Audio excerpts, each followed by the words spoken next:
जय हिंद साथियों, मैं अंडर ऑफिसर चंचल सिसोदिया वाव फैक्टर की कुछ और नई खबरें लेकर आपके सामने हूँ।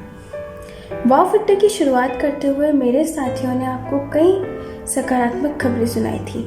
इस नकारात्मक माहौल को बदलने के लिए हमें सकारात्मक होना बहुत आवश्यक है। इस माहौल ने इंसान को परेशान और कई हद तक डरा दिया है। कोरोना से जंग जारी है और कोरोना से लड़ाई हमें साहस और निडरता से करनी होगी। टिशुम वाली लड़ाई नहीं, हमें मास्क और सैनिटाइज़र का उपयोग करते हुए बी पॉजिटिव वाली लड़ाई करनी है। बी पॉजिटिव से आप समझ गए होंगे कि पॉजिटिव रहना है, हमें अपने आप को सकारात्मक रखना है। मेरे लिए इंस्पिरेशन है मेरी नानी राजकुमार सोनगरा, जिनकी उम्र है 70 साल।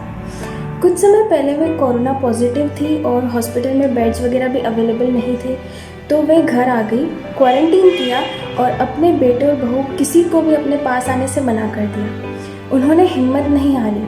उनकी सांस इस हद तक चलने लग गई थी कि वे उठ के वॉशरूम तक भी नहीं जा पा रहे थे। फिर भी उन्होंने ना किसी की हेल्प लेते हुए अपने आप को धीरे धीरे करके स्वस्थ किया और आज वे पूरी तरह स्वस्थ हैं।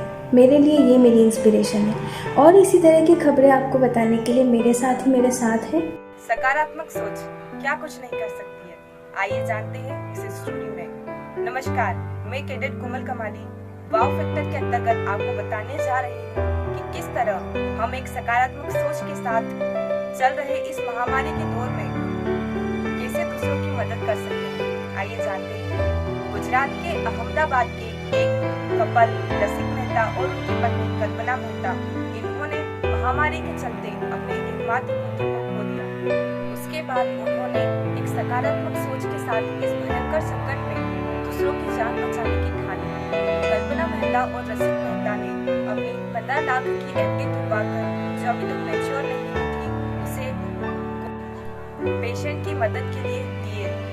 तो आइए हम भी इनके जज्बे को सलाम करें और इसी तरह एक सकारात्मक सोच के साथ चल रहे इस कोविड काल में दूसरों की मदद करें। जय हिंद, जय भारत। न दौलत से न शोहरत से सुकून मिलता है तो किसी की मदद करने से। जय हिंद साथियों, मैं कैडेट यशस्वी सिसोदिया वाव फैक्टर के दूसरे चरण में आज आप सभी के सामने एक ऐसे ही व्यक्तित्व के बारे में बताना चाहती हूँ जिन्होंने इस सुविचार को सार्थक किया है। वे दिल्ली के कांस्टेबल हैं जिन्होंने कोरोना से लड़ाई करके उसे जीत के फेसबुक पर एक पेज बनाया जीवन दायिनी, जिसमें उन्होंने एक ऐसे लोगों को कनेक्ट किया जो कोरोना से लड़कर जीत चुके हैं और अपना प्लाज्मा डोनेट कर सकते हैं दूसरे लोगों की मदद करने के लिए। तो देखा आपने किस तरह एक सकारात्मक सोच लोगों को, उनके विचारों को और माहौल को सकारात्मक बना सकती है। आपसे एक यही अपेक्षा है कि आप निडर रहें। निडरता का मतलब ये नहीं कि आप बाहर निकलने लगे, मास्क का उपयोग करना छोड़ दें। निडरता से मेरा आशय यह है कि एक शोध बताता है कि कोरोना से जितनी मौत हुई है उसमें अधिकतर मौत लोगों का डर है। क्यों? क्योंकि जब इंसान कोरोना पॉजिटिव होता है तो कई बार डर जाता है कि वो अब नहीं बच सकता या इस बीमारी से वो नहीं लड़ सकता। जब ये सोच उसके अंदर आती है तो उसकी रोग प्रतिरोधक क्षमता बहुत कम हो जाती है। जब आपके अंदर ये क्षमता ही नहीं रहेगी तो आप किसी रोग से कैसे लड़ेंगे? और आपके अंदर उम्मीद होना बहुत ज़रूरी है। उम्मीद पे ही तो दुनिया कायम है। तो इसलिए आपको डरना नहीं है। अगर आप कोरोना पॉजिटिव है तो बस वही करें जो आपको डॉक्टर्स कहते हैं और अपने आप को ज़्यादा से ज़्यादा पॉजिटिव रखें और उस रोग से लड़ते रहें। गिव अप कभी नहीं करें।